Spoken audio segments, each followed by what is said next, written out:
Tahun 2050 mungkin terasa masih jauh, namun sebenarnya lebih dekat daripada yang kita duga.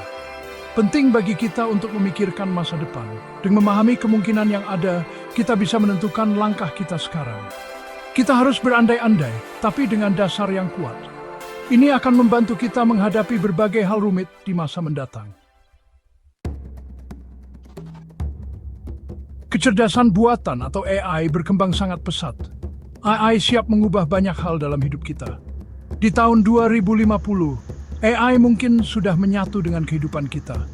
Mulai dari kesehatan hingga transportasi. Diagnosa bertenaga AI dan pengobatan yang disesuaikan dengan kebutuhan masing-masing pasien dapat meningkatkan kesehatan manusia.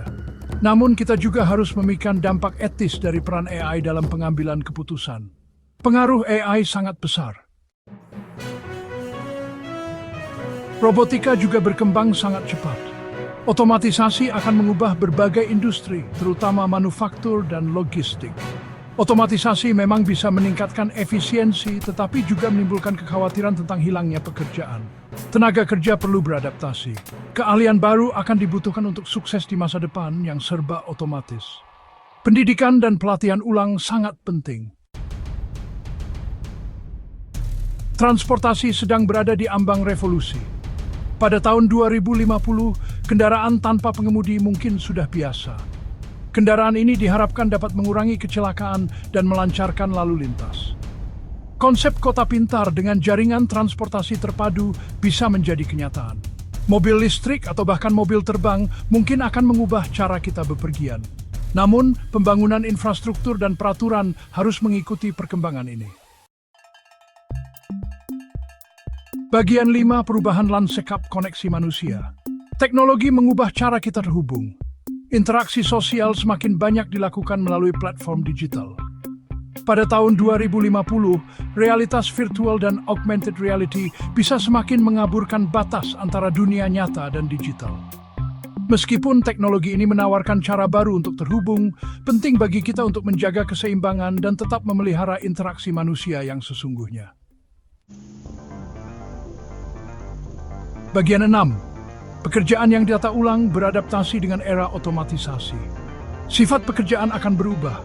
Otomatisasi dapat menyebabkan hilangnya beberapa jenis pekerjaan, tapi akan muncul peluang baru di bidang teknologi dan kecerdasan buatan. Konsep kerja seminggu penuh mungkin akan berubah. Kerja jarak jauh dan jadwal kerja fleksibel bisa menjadi lebih umum. Perubahan ini mengharuskan kita untuk mengevaluasi kembali kebijakan ketenagakerjaan dan jaring pengaman sosial.